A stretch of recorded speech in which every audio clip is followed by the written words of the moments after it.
All right, well, why don't we start? Welcome, everyone. Thank you so much for coming tonight.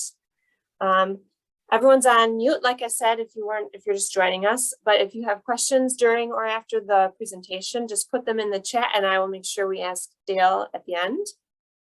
This discussion is going to be recorded.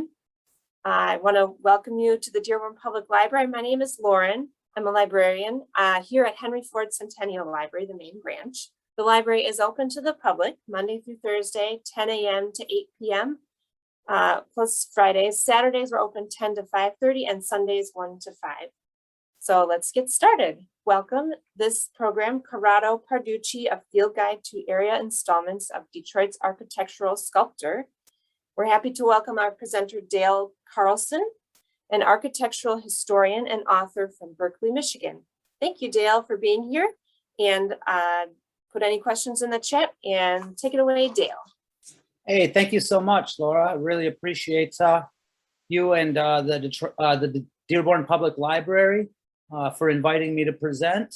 My name is Dale A. Carlson, and I am the co-author of a book that we're getting a little green screen action here. It's called Corrado Parducci, A Field Guide to Detroit's Architectural Sculptor.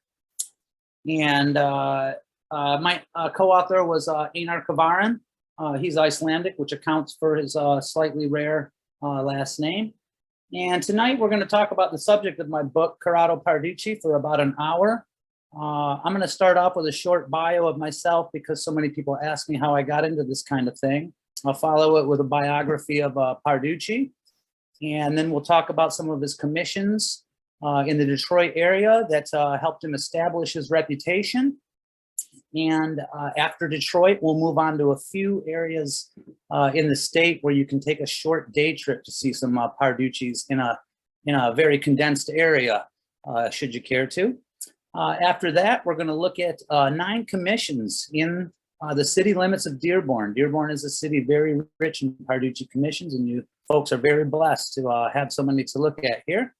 And when we finish up with Dearborn, I'll finish up the lecture with what is my personal favorite, the many Parducci works I discovered outside the state of Michigan on numerous cross-country trips.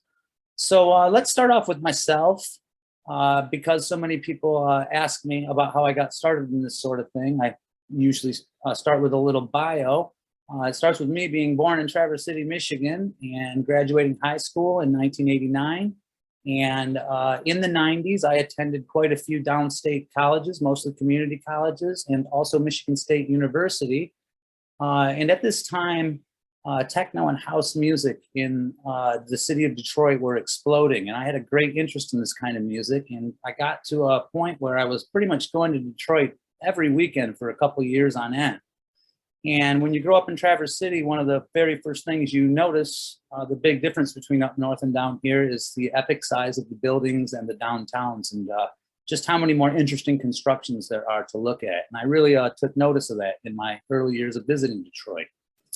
In 1993, on one of these visits to Detroit, I was spending the whole weekend, and I happened to run into a friend of mine in the city, can't remember where.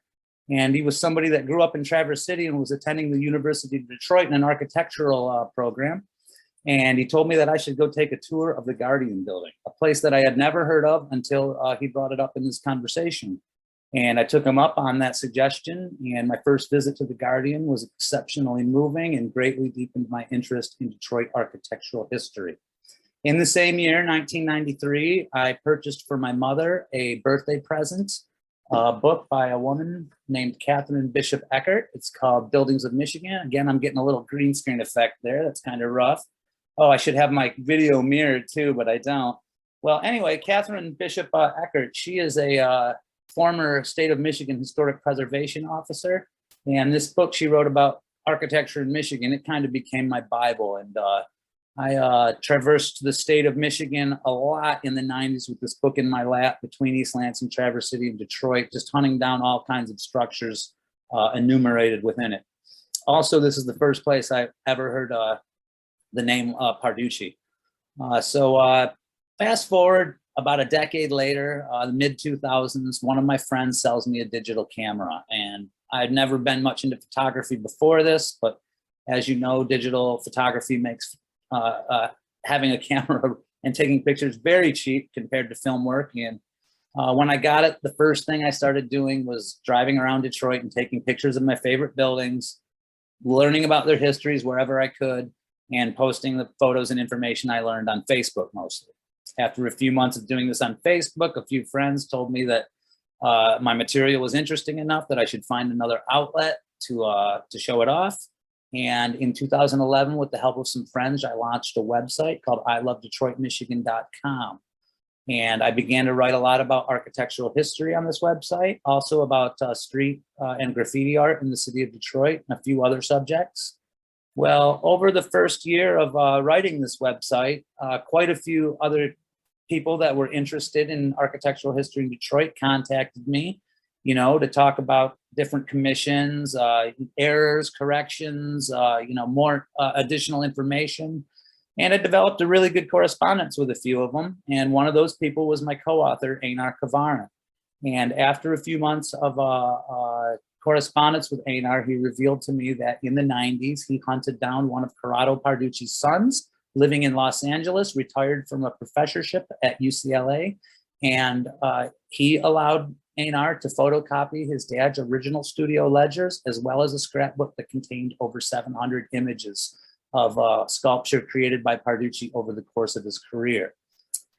Well, as soon as Einar told me about that, the gears in my mind started clicking, and I immediately decided I want to use this material to write a book, because a book about Parducci had never been written before, and he is a very significant figure in Detroit architectural history. Well, I got this idea around 2013, and the book did not come out until January of 2020, and there were a few roadblocks along the way. First of all, it was my first book I've ever written, and I self-published, and I had a ton to learn about writing a book, and that was very time-consuming in its own right. In 2014, my late wife, Carolyn Jones, was diagnosed with a terminal case of glioblastoma, and I dropped the book project for 16 months to care for her from diagnosis to death. And then in 2018, I had most of the text and most of the photography done in the book, but I decided that the photography wasn't good enough and that I needed to become a better photographer.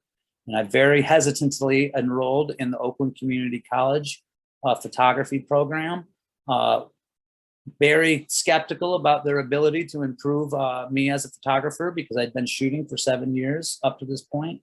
And they made me about 10 times better in the course of a couple months, and about 20 times better over the course of my experience there.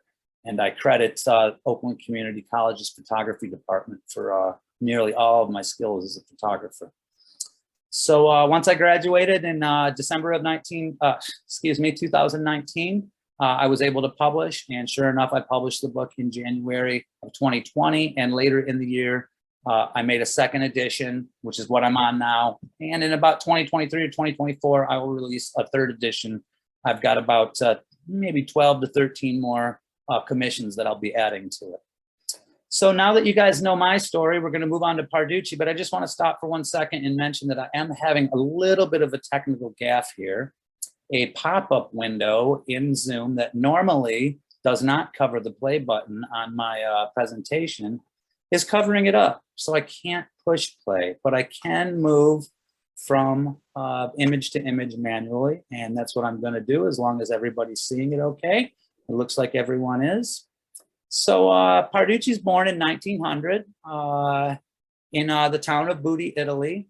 Here's a look at the ledgers I mentioned earlier. I was actually supposed to fast forward to that frame as I was talking about the ledgers, but easy to forget things like that sometimes. Boji, Bill, Italy. 1 second. Are you able to full screen the presentation? We're still seeing slides on the side. That's the point I was trying to make. If I Oh, can't, that's what, okay. if I I can can't push unshare that you play and button, I reshare. can't get rid of the size okay. and the slide. And I Do you want tried me to, double. I do you tried want me double. to unshare you and then you can share it again so we can get the full screen? I might lose my own picture of myself, but yes. Okay, it's up to try. you. Let's try it. Okay, I'm gonna stop it and then you can redo it. Okay, and I'm gonna screen share again. Here we go, share. And wow, this, okay. Oh, I got it. Boom, that worked. I can still see myself, and we're looking at the presentation properly Looks now, good, folks. thank you. So let's fast forward to where we were, which is looking at these images of the town of Buti, Italy. This is about 10 miles west of the town of Pisa, and it is in the province of Tuscany. Parducci is born here in 1900, and in 1904, he makes a transatlantic voyage by ship with his father. And the family, well, the rest of the family comes later, but they settle on Minetta Lane in Manhattan, which is just only a couple blocks away from McDougal Alley and Washington Square. And, you know, these really famous central lower Manhattan locales that you see on television regularly. At this time in American history, McDougal Alley is pretty much the center of American sculpture culture when it comes to sculpture designed for monuments and architecture, not necessarily fine art sculpture, but monumental and architectural. And there's a lot of really big names that have studios here. Guys like Daniel Chester French, Augustus St. Gaudens, Carl Bitter, Adolph Weinman, Paul Manship. The list really goes on a long way. And this is really fortuitous for Parducci because Parducci, he comes to America as an unskilled immigrant, whereas a lot of Italian immigrants who end up in the architectural arts at this point in history, they already have the skills before they leave Italy. Parducci does not, and he does not come from a family like this. He just comes from a typical immigrant family. But at this time in Manhattan, there's a wealthy socialite by the name of Gertrude Vanderbilt Whitney. She's a member of the famous Vanderbilt lineage that includes Anderson Cooper and Gloria Vanderbilt. And excuse me, she's an extremely progressive and forward-thinking woman and a successful sculptor in her own right.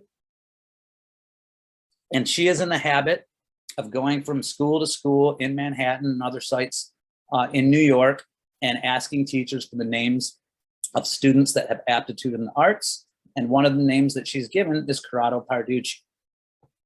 Well, as Parducci tells it in a 1975 interview with a Smithsonian historian, Whitney personally approaches his parents and asks for permission for him to attend classes at a local settlement house, which is pretty much a community center with the focus of assimilating immigrants into the American lifestyle. And the parents give permission. And this is at 8 years old, which is an incredibly young age to be starting sculptural studies, especially when you think about who is instructing him. In his 1975 interview, Parducci states that his very first instructor is a guy by the name of Albin Polasek.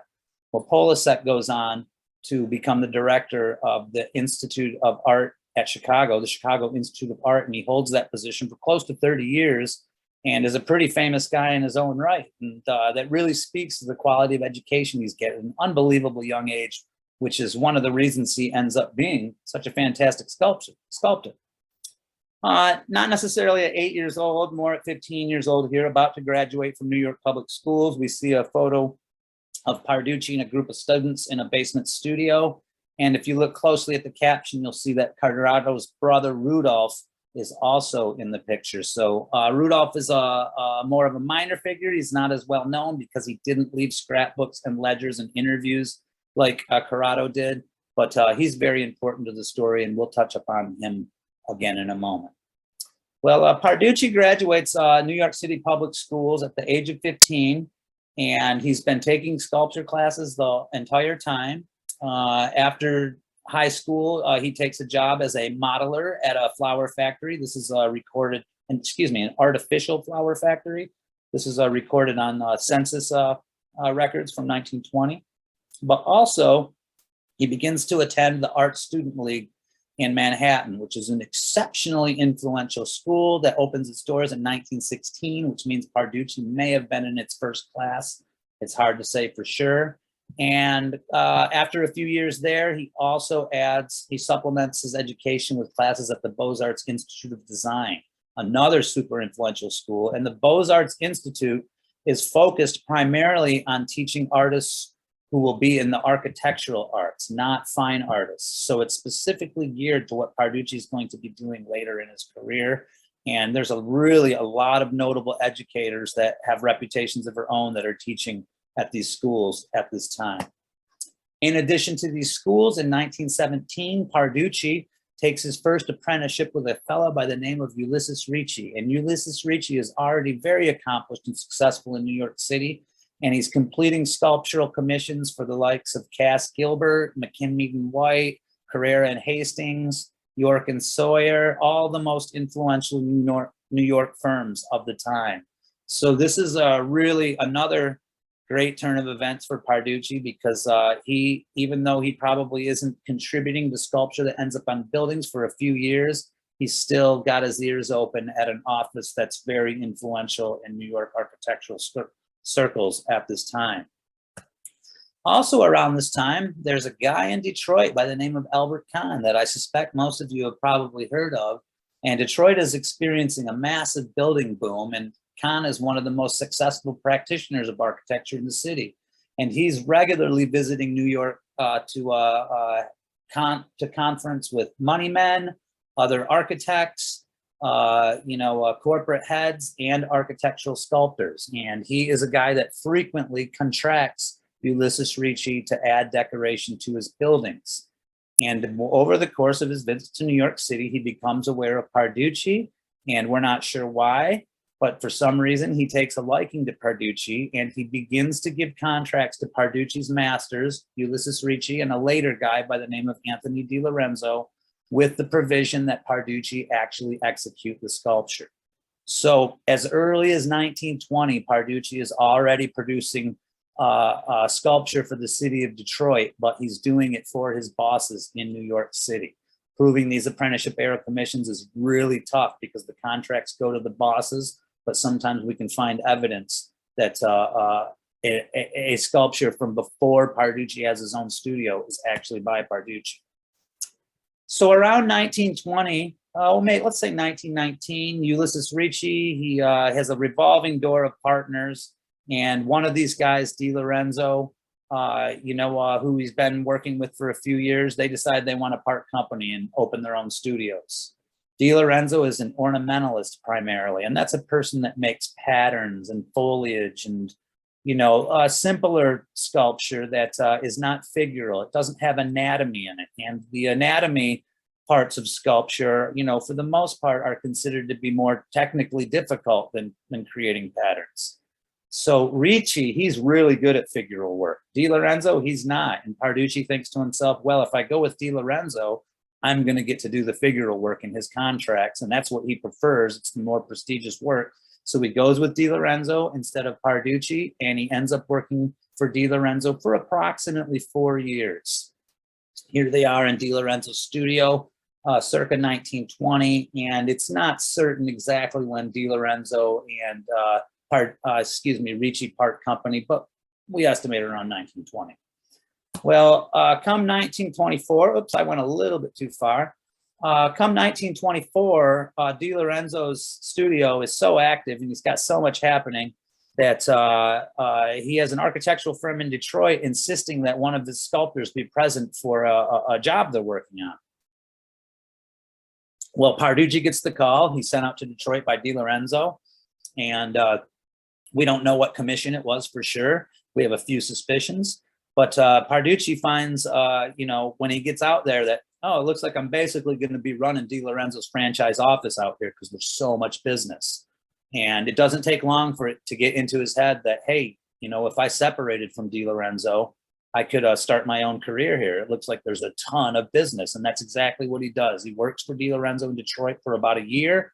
And then in mid to late 1925, he pays Di Lorenzo $5,000 and they part company, and he takes over all the existing contracts that Di Lorenzo has in Detroit.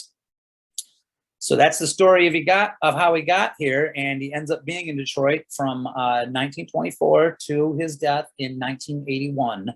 And he completes his very last commission in 1980, not too long before he passes away.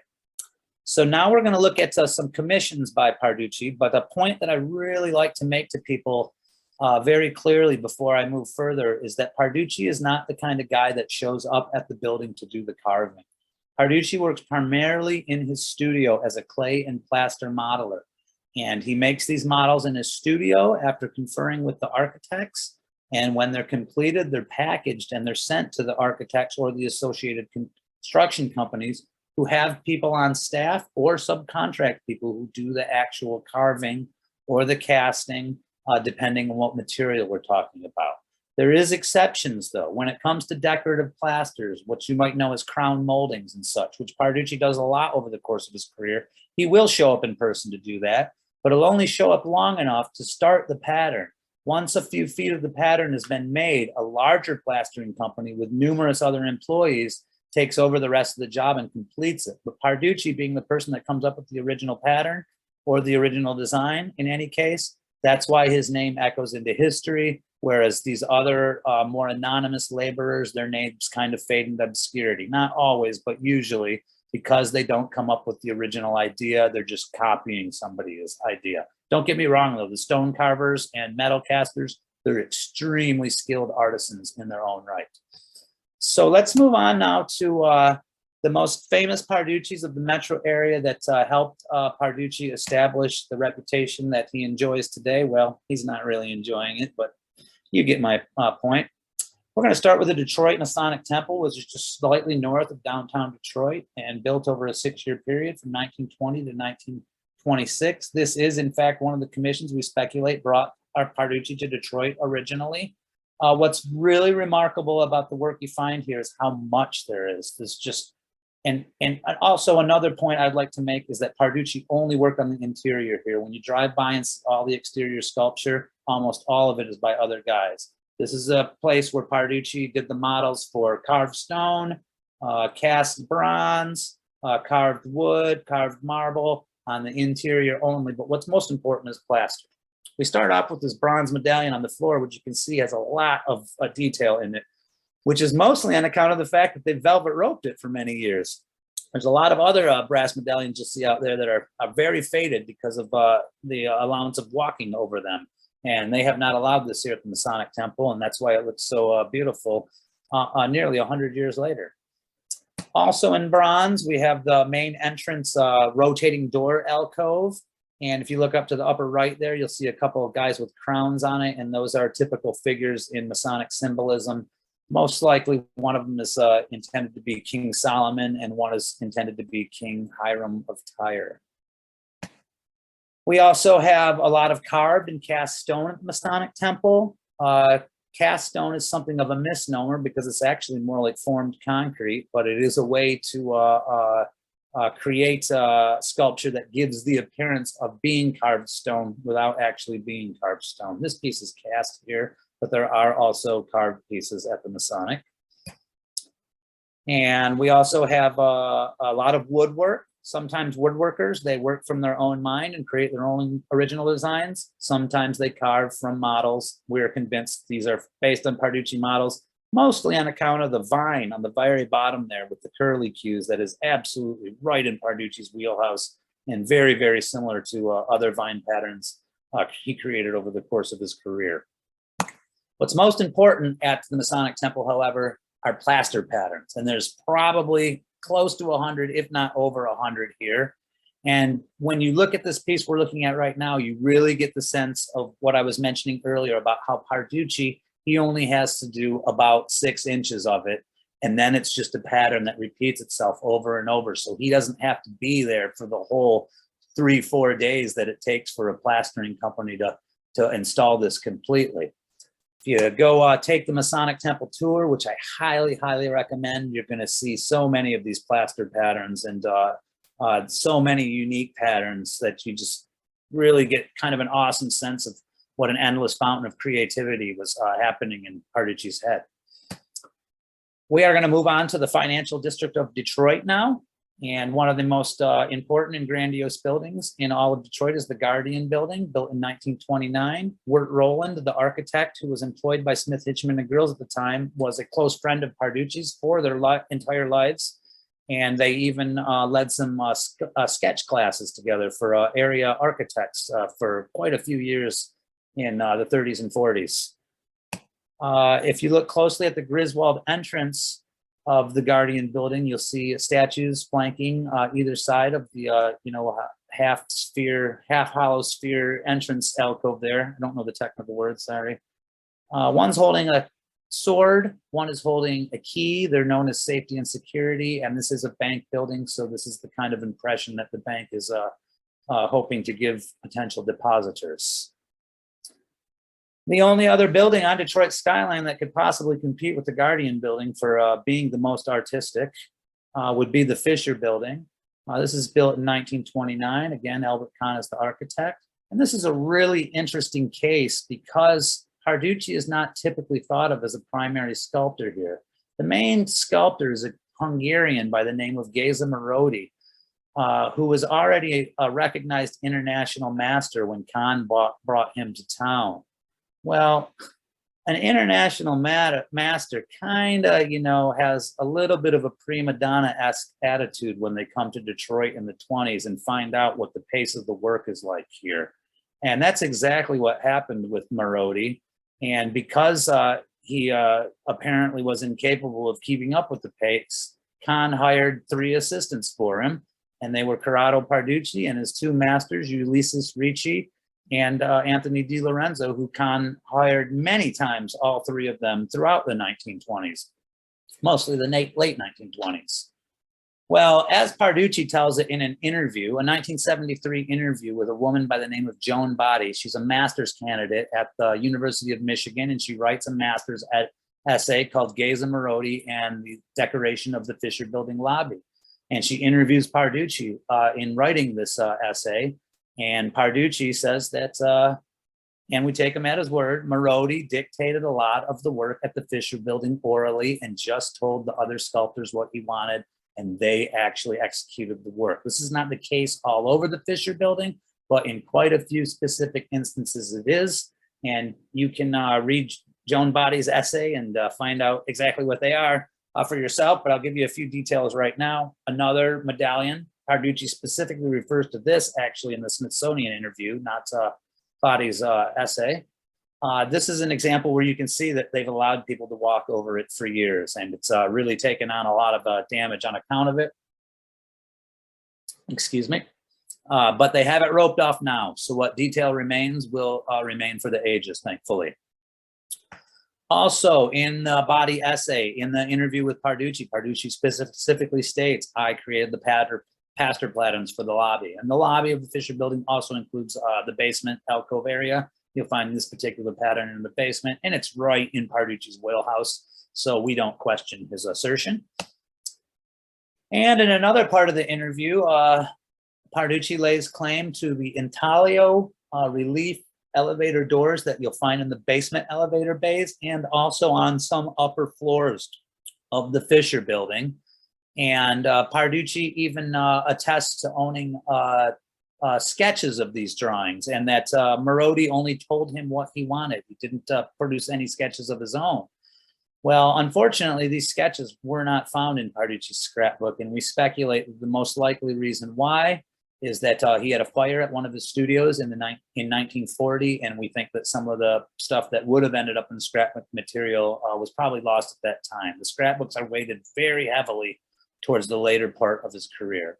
In any case, when Parducci makes a claim in an interview or in a scrapbook, we take him at his word, and we absolutely believe that these doors are by Parducci, despite the fact that you can find sources out there that will attribute them to Géza Marody.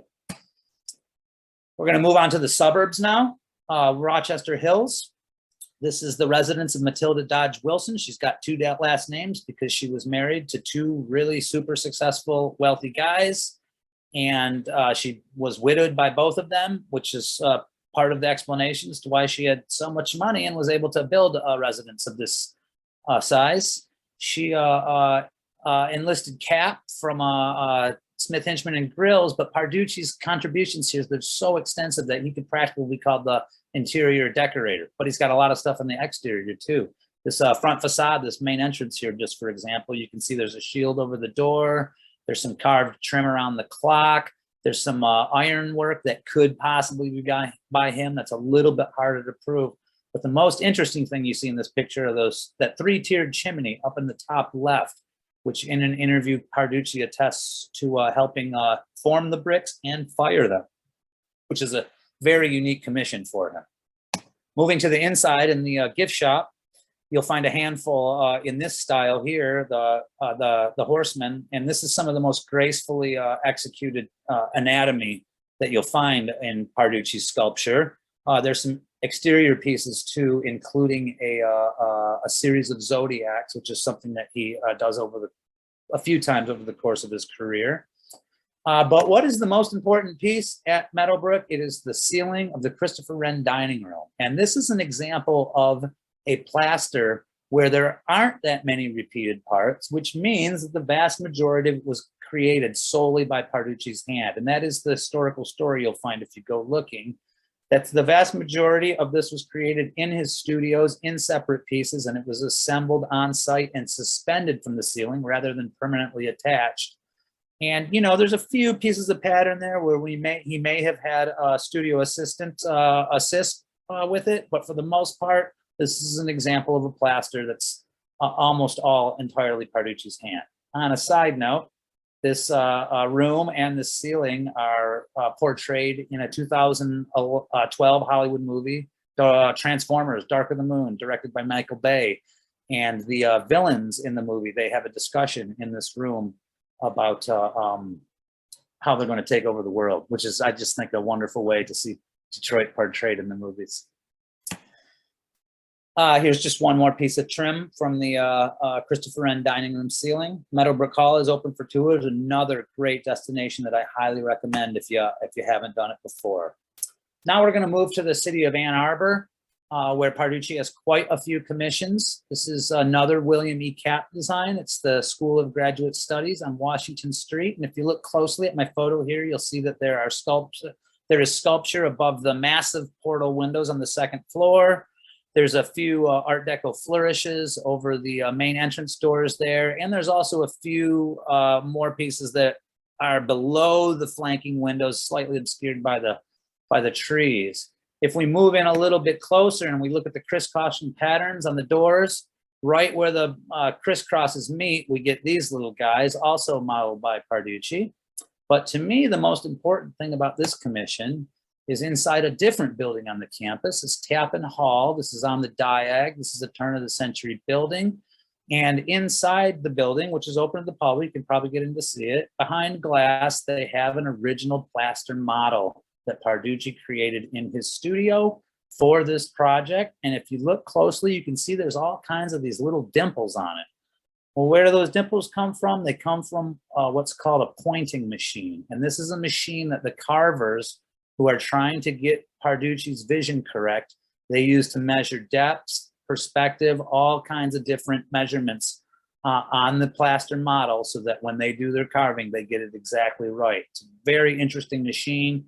Just like it's spelled, a pointing machine. I highly recommend you give it a look if you have an interest in architectural sculpture.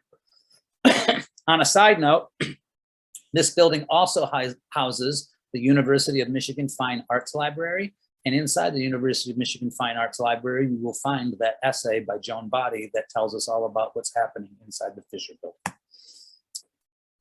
All right, this is right in my neck of the woods. I live in Berkeley. This is about a half mile north of me on the other side of Woodward, National Shrine of the Little Flower.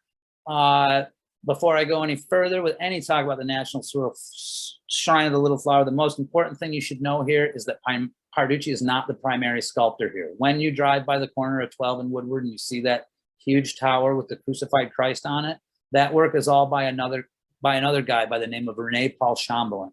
And Chamberlain is significantly more famous and probably more technically skilled than Parducci at this point in history.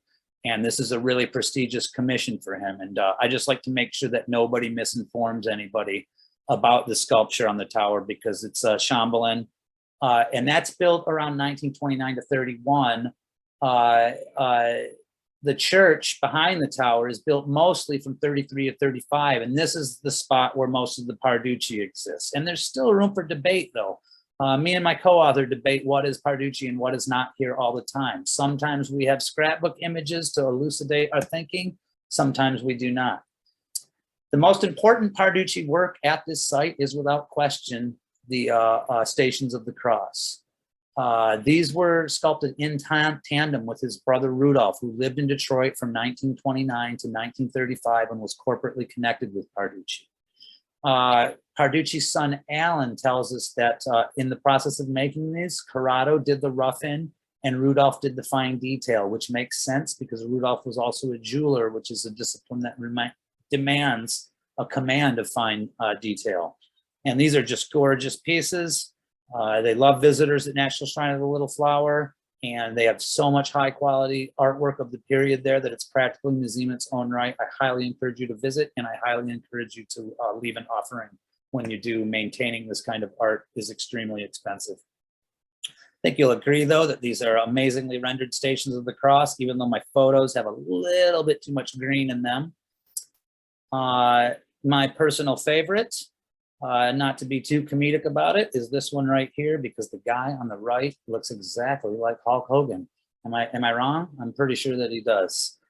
Moving on to a different part of the main church here, we have some saint niches, and this is a place where we can have a debate about the carvings on the octagonal portal into the saint niche. Those are definitely Parducci. They're confirmed by scrapbook images. The altar with the angels and Mary and the angels over her shoulders, however, are up for debate. I personally believe this is Parducci's work. My co-author Einar believes it more likely that René Paul Chambelin did the modeling for these pieces. So, debating on these kinds of questions that can be both fun and frustrating, because you never really get a 100% answer unless you have an image to back it up. Here, we're moving to the exterior at the Little Flower now. We do have a scrapbook image confirming that this panel and 3 others that are thematically just like it are indeed by Parducci. And we also have some grill work over the windows that, although we don't have scrapbook images backing our attribution here, Einar and I both believe that it resembles other Parducci works of the era so much that it is almost certainly by him as well. In 1965, this is over 3 decades after they've completed the main construction, he's hired again by Father Coughlin to create what the Catholics call an ambo, and what you and me might call a lectern or a podium.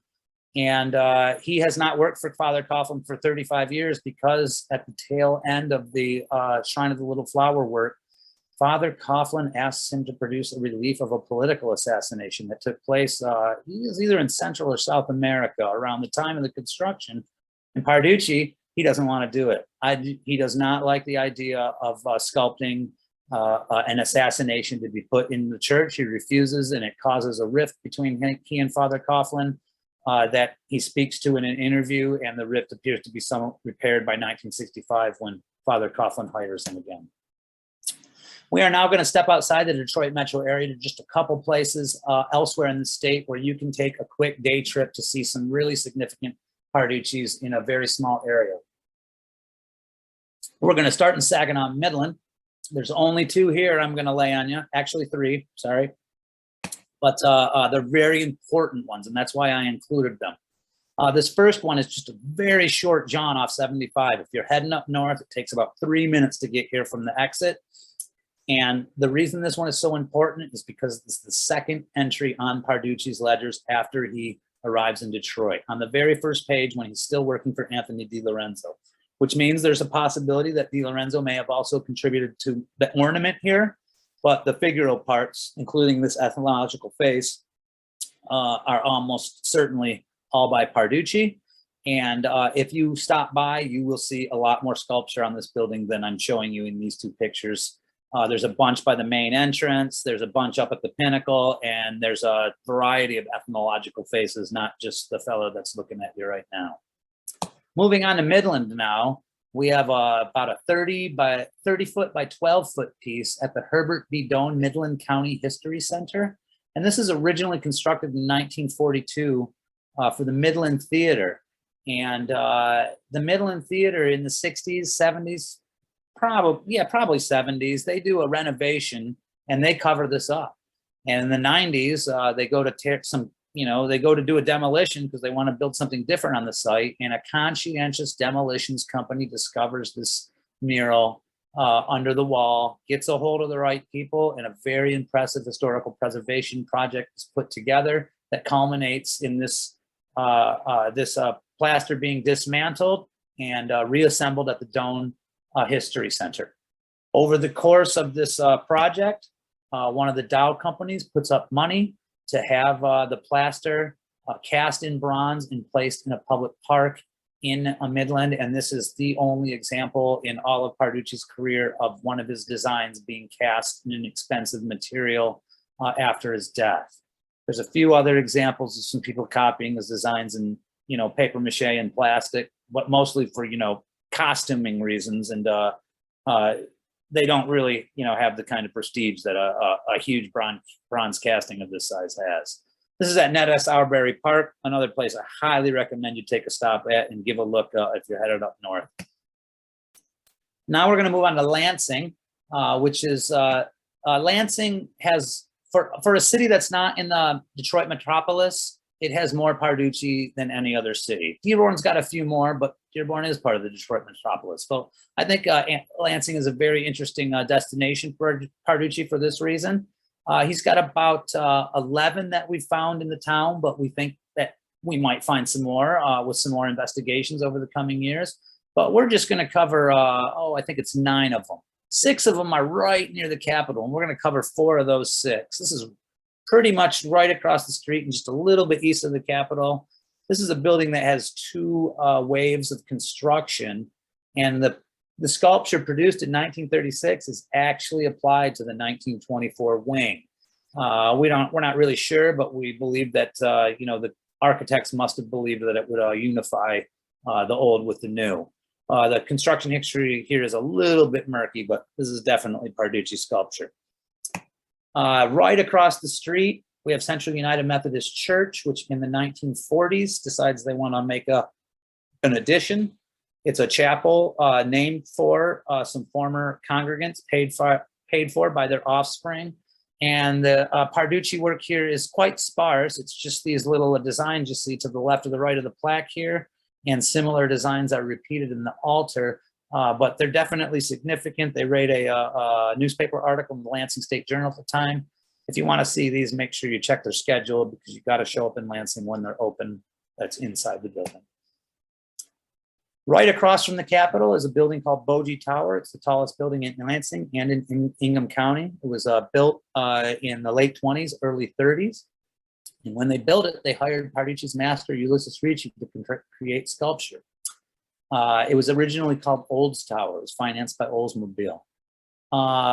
In the 60s, when they decided they wanted to make an addition, Ulysses Ricci had passed away, and their next best choice was Parducci, his underling, and they hired Parducci to create stylistically congruous sculpture for the addition right next door.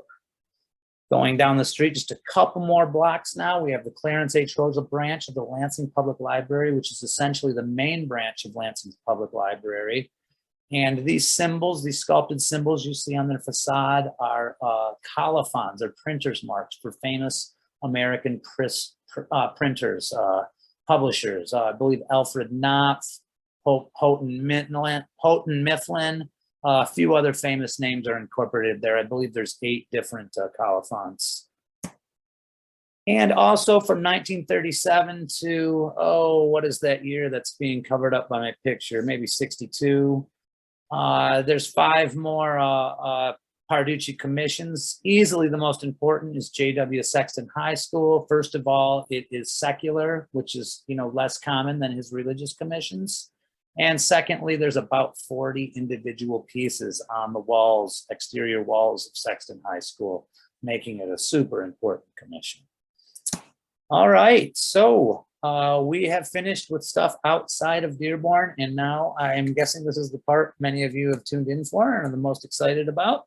We're going to start with work by Parducci's master, actually. And this is just as good as having a Parducci in your town, if not better. This is on the Ford Motor Company Engineering Laboratory. It's on Oakwood Boulevard there, right at the corner of, actually, I can't remember the name of the street, but if you're a Dearborn resident, I'm sure you probably have a good idea where this is. And this gives us a really good opportunity to compare Ulysses Ricci's work with what Parducci would do after him. And you see this fashioning of the leg in the foreground. That's something that's going to be repeated throughout Parducci's career, and definitely something he learned from Ricci. Just gorgeous pieces on this building that I never grow tired of viewing, and the carving work is just world class. These are as good as museum pieces as far as I'm concerned. Now moving on to Parducci, we're going to do it chronologically because there's so many in Dearborn. Earliest, not the earliest, there's actually one that's earlier, but it's very sparse, and you know, you can purchase the book if you want to find out about that one. But anyway, 2627 Chase Road for Van Leyen, Schilling, and Keel, a company he works for many times. And here at this school, he creates another series of zodiacs and also a few relief panels that are reflective of the kind of activities that kids take part in at an elementary school. Another school goes up right around the same time in a different part of town, Fordson High School, same architects who designed a bunch of schools in Dearborn right around this time. It was like 5 or 6. A couple of them have been torn down, unfortunately. And here at Fordson High School, we get a lot of typical decoration that is expected for an educational environment at this point in history. We get your typical Latin phrases, cartouches and shields, and some vine and foliage work. All really lovely pieces. And one more school on the roster in Dearborn there. And this one happens to be my personal favorite because if you take a close look, I hope it's not covered up by too many screens. If you take a close look at this kid on the far right here, he's falling asleep with his elbow on his books and his cap on his knee. And it's just so whimsical compared to what usually gets applied to a building that's, you know, considered, the business happening with it is considered to be somewhat serious. So I really love this piece on Waverly Street.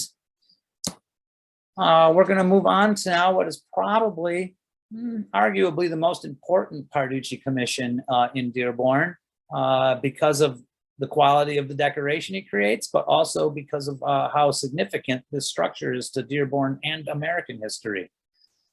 He creates these foliage bows with transportation for the exterior, but more impressive, he creates numerous plaster patterns for the interior, and they're extremely intricate and detailed.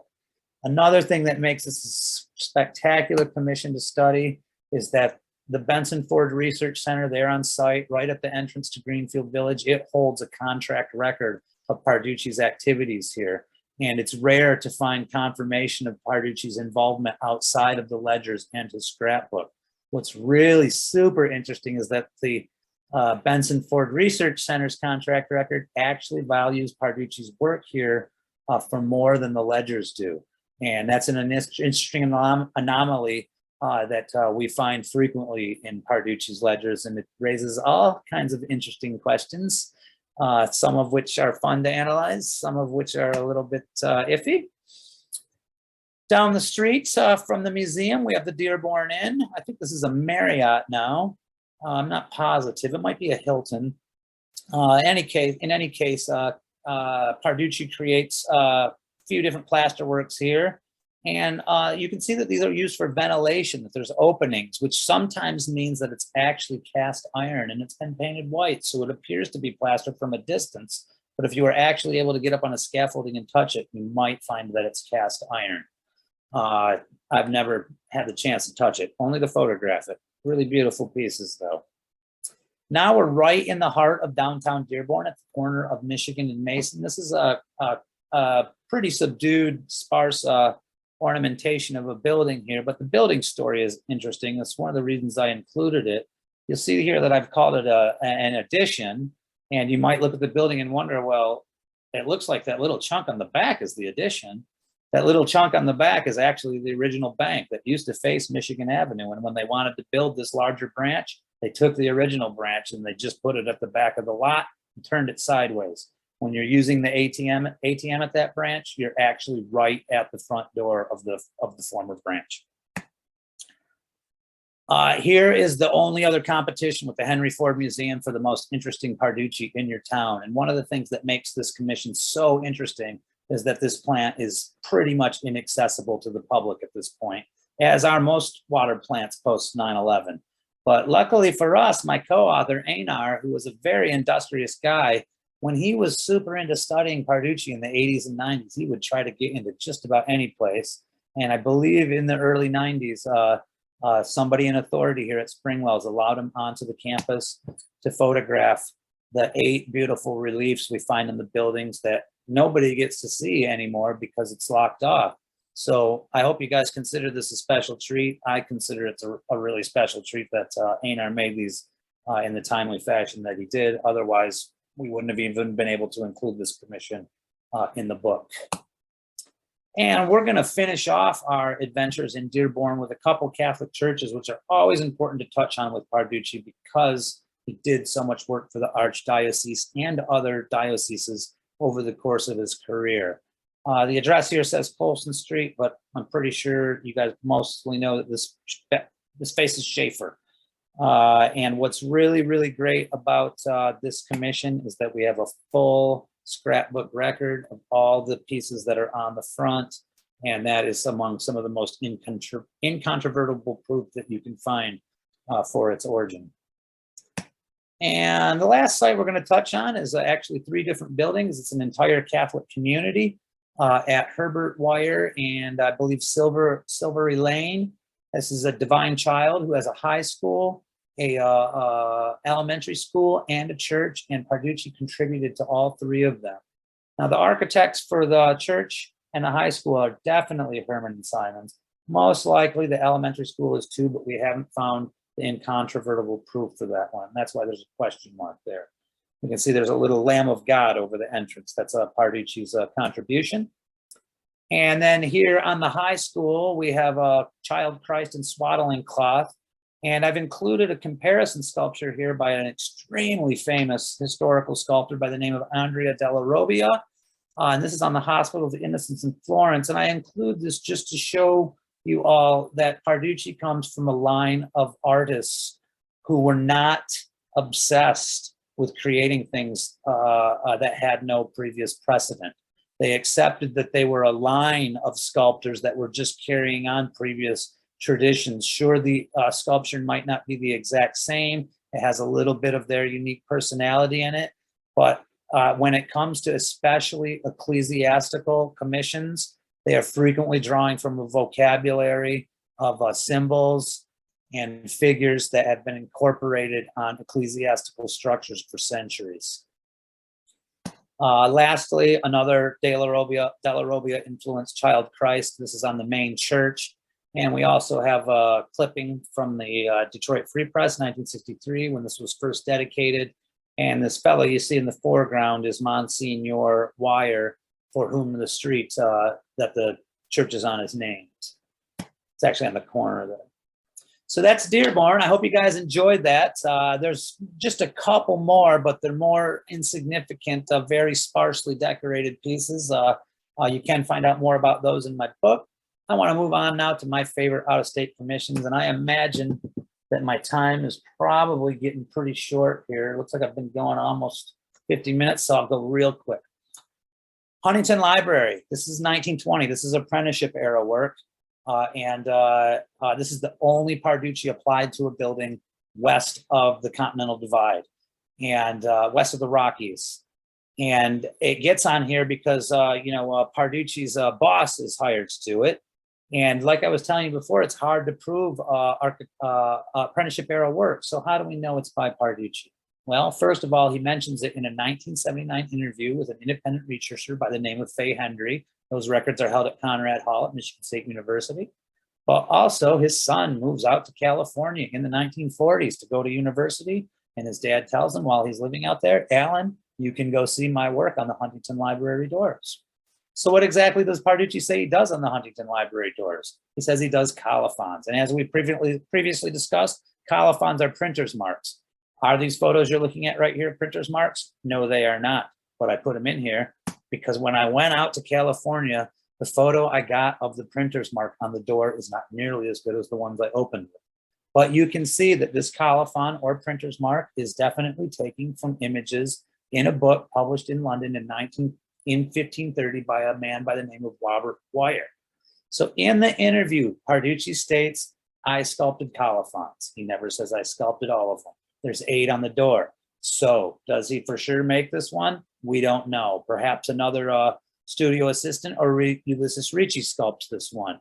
All we know for sure is that Parducci sculpts at least 2 colophons on the Huntington Library doors. This may or may not be one of them. Chances are he did all 8 of them, but without the evidence, you cannot say so definitively. These doors were reprised in 1927 for use on a bank in downtown Marquette, Michigan. Just recently discovered this and was flabbergasted to see that the Huntington Library doors were reprised by the John Polachek Iron and Bronze Company of New York City, probably to save a few dollars, and they probably didn't tell the people in Marquette that these are used on another building. It's hard to say for sure, though. It's another assertion that I don't really have solid evidence for. But in any case, same story as the Huntington doors, just cast quite a few years later. So you probably noticed the sculpture behind me this whole time I've been talking. This is one of my all-time favorite Parducci pieces. It's in Davenport, Iowa, just on the other side of the Mississippi River. And this is also apprenticeship era work. And another place where we have to give you reasons why we know that Parducci did it. And the main reason why is because he says so in his interviews. And he also puts it in his scrapbook with captions saying exactly what he did on this building.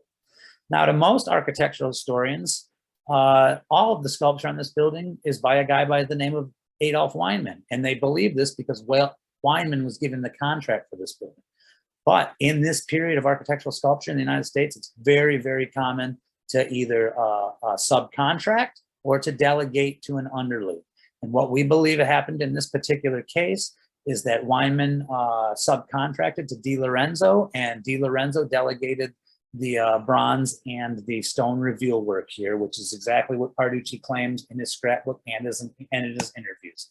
This is super intricate work, probably among the most intricate work of his career. And when comparing it to his other works, one might wonder why. Well, the answer is very obvious. He is right on the cusp of starting out on his own career as an architectural sculptor, and he wants to impress other people in the industry. Done.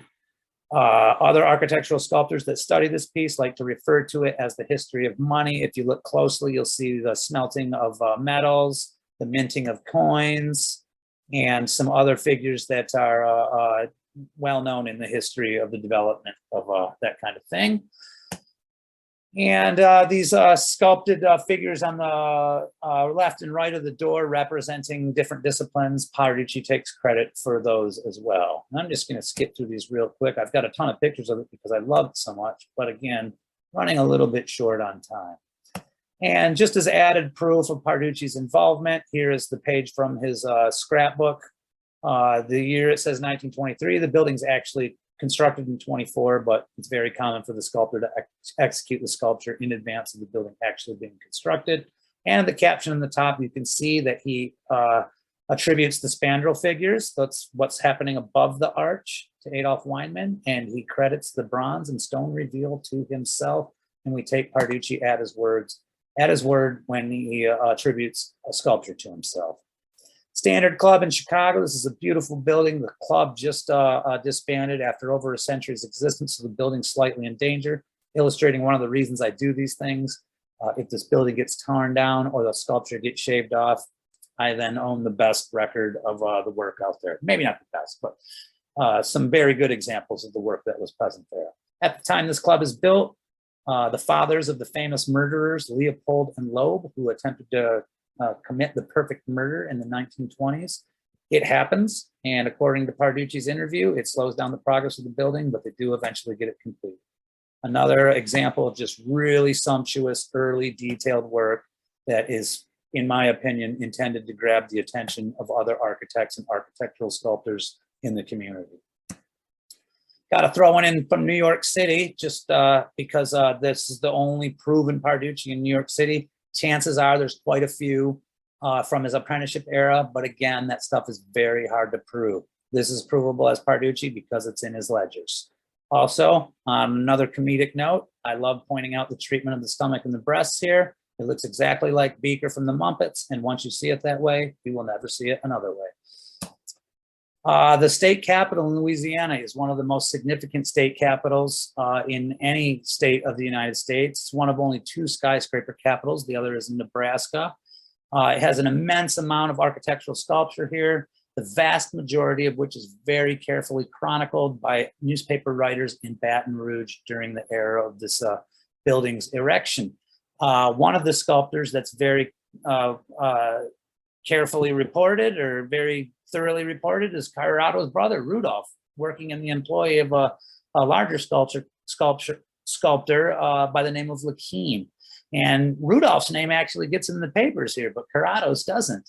And a lot of people wonder, well, if Corrado's name's on the paper, how do you know that he actually contributed? Well, he's got a $9,000 entry in his ledgers, and that's a colossal amount of money at this time. And since nearly all of the figural work on the building is attributed to other sculptors, what might have Parducci contributed? Well, there's just as much, for every figural work, there's just as much trim that goes unattributed to look at. And a lot of it is exactly in Parducci's wheelhouse. And when we see pieces like this that aren't attributed in the newspapers of the time, we do jump to the conclusion that it was most likely executed by Parducci. Parducci also mentions his relationship with the governor of Louisiana at the time in his 1975 Smithsonian interview. On top of all that evidence, we also have an awesome Albert Kahn letter of recommendation to the architects of the Louisiana Capitol, written in 1930. And I just love how Kahn closes this letter in a fashion that gives the impression that he hopes nobody hires Parducci so he can keep it for himself. He says, I cannot recommend him too highly. It's an awesome closing, don't you think? It can really be taken two ways. In Albany at the New York State Capitol, another just unbelievably influential piece of American architecture. These were done at the tail end of Parducci's career in the late 70s, and the architects of the Capitol at that time weren't even able to secure a stone carver until 1981. As you can see, he has seen fit to chisel his name into Parducci's design here, which is really super uncommon, and you hardly ever see that. And you know, the wrong person looking at these might assume that Leggiadro is the sculptor, when in fact he is not. Parducci is. He's just the chiseler. Well, it's probably in Leggiadro's contract, and he probably insisted on letting him do that. But how do we know for sure it's by Parducci? Well, we got a picture of him in a studio creating that exact foliage pattern. The cameo in the center is a little bit different, but correspondence with the acting architects of the New York State Capitol at that time showed that they wanted to switch up the cameos. And that's why you see a different face from what you see in the previous picture in the central cameo there. This building was designed by the building was designed by Henry Hobson Richardson, who's one of the most famous American architects ever. His draftsman at the time, Stanford White, is the White from McKinney and White. He's also one of America's most famous architects of all time. And Stanford White was a primary educator of Ulysses Ricci and his family, the famous stone carvers under whom Parducci apprenticed. So I like to think of this commission as Parducci's career coming full circle. In LA, at Allen's house, he owns many pieces that his father did as hobbies back in the day. And this makes them very unique because Parducci actually chiseled and carved these out himself, as opposed to most stuff you see on buildings that is chiseled or carved by a third party. The one on the right is especially interesting because we never see anything in this style throughout the rest of Parducci's career. This is me and Alan when I hung out with him for a day in LA back in 2019, right before I published the book. He took me to the Huntington Library to examine his dad's work there, and we just had a fabulous day together. He's 94 years old this year, and every time I talk to him, he shares with me a new memory of his father that I haven't seen before. So he's very, very sharp and a very, very solid source. Also in his living room, he's got a sculpture of himself at approximately 7 years old, his mother, Rebecca, right around the same time, and a collection of maquettes, which are basically mini sculptures that they're just about 6 to 10 inches high. The sculptor creates for clients to give them an idea of what a larger sculpture is going to look like when it's completed. That one that says St. Ambrose in the foreground, if you go over to St. Ambrose, right on the border of Detroit and Grosse Pointe Park, you'll see that exact sculpture in their backyard. And finally, for a large portion of his career, Parducci would create plaster or metal Christmas cards to send to a list of friends. This one is metal. Most of them are round and plaster, but this particular year he did a hammered metal. And Alan tells us that he was enlisted to help with these almost every year, that he hated helping with them, and they would usually be ready around February following the holiday. That is my presentation, folks. I really hope you've enjoyed it. I love talking about Parducci, and I thank you all for coming. If you are more interested and want to learn more, you can get my paperback book at the Detroit Artist Market in Detroit at BookBeat in Oak Park, or you can just put in Dale Carlson Parducci, and it will be the first thing that pops up in Amazon.com. Also, if you have any questions or want to share any research on Parducci, I'm willing to share my whole archive. You're welcome to write me at my personal email address. And also, if any of the photos that I presented tonight resonated with you in a particularly strong fashion, I am willing to make prints for anybody who's willing to purchase them. Thanks so much, folks. Thanks, Dale. We do have a few questions if you are here for questions still. I'm all about it. Let's do it. Yes. One quick note that the address for the Dearborn Inn was wrong. I think it was just an old address from another presentation, because that's on Oakwood Boulevard. Thank you for pointing that out. I probably copied a tile there and changed all the information except for the address. I know. So probably most people know what that is. So yeah. I will edit that for my next presentation. Sure, yeah. Okay, another question. Were the clay and plastic models full scale? Clay and plastic models. I'm not sure where you're getting plaster. Yeah. Plaster. Yes. It depends on the situation, actually. Sometimes he would sculpt to scale, and sometimes he would sculpt on a smaller scale. The pointing machines I was telling you about earlier are one of the instruments that carvers would use if they were working from a sculpture that's actually smaller scale than what they were carving. Another interesting twist in that whole thing is that Parducci also worked in terracotta a lot, and that is something that you form like clay, but it expands a lot when you fire it. So you have to be very mindful when you're forming the sculpture of the expanding properties, and that the quality of the sculpture is actually going to change in its final form. So that's a great question, and there are definitely examples of both to scale and below scale.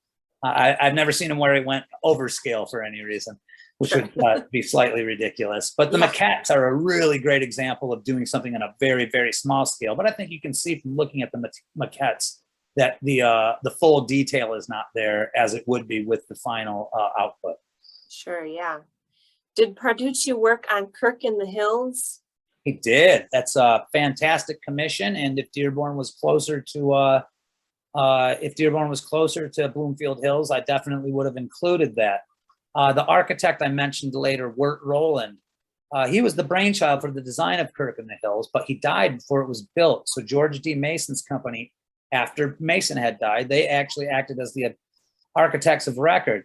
So some people get their information twisted about the Kirk and believe Mason to be the major contributor architecturally, but Parducci was actually commissioned to create a sculpture of Wirt Rowland to be applied to the east entrance to the building, along with a few other people that were instrumental to the building of the church. And to me, this sculpture really proves that Wirt Rowland is the most influential architect when it comes to its final design. And he was also personal friends with Edwin George, the financier who financed the building of the Kirk. And his personal home is actually worked into the Kirk and is still inside the church as one of the side chapels, which is a fascinating fact.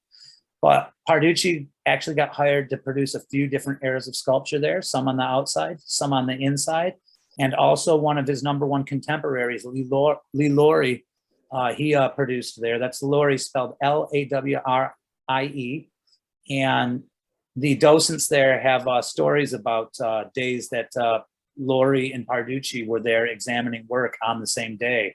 So even though I told you he doesn't show up to sculpt, chisel personally, he does occasionally show up at his commissions to examine the work that has been done. So those are great stories. I highly recommend a formal tour of the Kirk. The docents there really know what they're talking about. Another question, did he do any work on other buildings in downtown Detroit other than the ones you mentioned? Yes, a lot. If it was built in Detroit between 1924, maybe even 1923 and 1933, let's say, and it was a really significant commission, the chance is always very high that Parducci has sculpture on it, because this is an era where most buildings get architectural sculpture, and Parducci is absolutely dominating the scene of sculptors here in Detroit at this time. There are other guys out there for sure, but he's getting the lion's share of the work. So the downtown Detroit is actually, especially the financial district, the most important place for Parducci. And I'll just give you a really quick list since we have limited time, but the Guardian, the Buell, the Penobscot, Standard Savings and Loans, where Scientology now has their offices, the Bankers Trust Company, which now is known as a restaurant called Trust, those two buildings right there across the street from Lafayette and American Coney Island. They're both old bank buildings. They both have Parducci all over them. The place next to the Gem Theater, not 20th Century Club, but what it was used to be called. It's right across from Music Hall. Music Hall also has Parducci on it, and the building right across the street has Parducci on it. Man, I tell you, I could really go on for quite a while, because there's probably 10 to 15 more right in the downtown area. And this is why you need to buy my book. All right. So where did he live in Metro Detroit? He lived in Grosse Pointe Shores on Colonial Road. And his home is actually quite a significant site for his own sculpture and artwork. It was designed by a quite prominent architect at the time named J. Robert F. Swanson. And Parducci worked with him on the design, or so Alan tells us. It's very easy to believe when I know the owners, and I've toured the house, and Parducci added his own artistic touches to the house over the many years he lived there. So there's hand-painted walls, there's handcrafted metalwork, there's numerous sculpture on the outside. And if you give it a drive-by sometime, you'll see a huge urn in their circle drive. And Alan tells us that when Parducci passed away in 1981, that he deposited his father's ashes in that urn. And there's also an identical twin urn at the Players Playhouse on East Jefferson in Detroit that is just to the left of their main stage. All right. Did he do well financially? He did very well. Seems like it, yeah. Yes. Some of the values that you see in his ledgers in the 20s, when, you know, money is worth 10 times, 20 times what it is right now, are very, you know, that 1929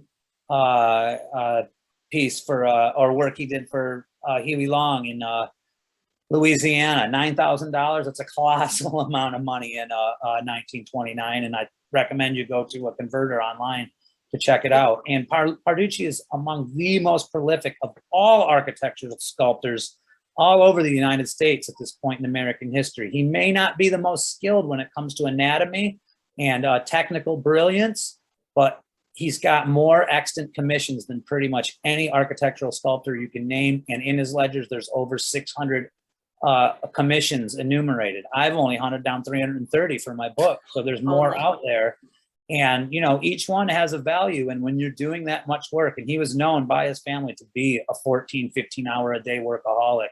Yeah, he did really, really well for himself. Absolutely. All right. That's all the questions I've seen. So thank you so much, Dale. That was so Oh, can I interrupt you for 1 second? Yeah, of course.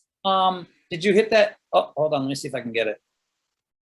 It looks like there's a few more. Hold on. Can I get to them? I can't get to my mouse. I'm not sure if there's any more, but in the chat section, there might. Oh, no, those are the exact questions. Never mind. Okay. I'm trying to keep track. Yeah. All right, good. All the questions. Thank you so much for the presentation. Thanks everyone for joining us. We've got more programs coming up this month. If you check dearbornlibrary.org and look at our calendar, you can find those. If you have any questions, you can always email me, lhildeber@ci.dearborn.mi.us, or just message us through the website. Thanks so much, and everybody have a great night. Thank you. I had a wonderful time. All right, thanks, Dale. Good night. Good night.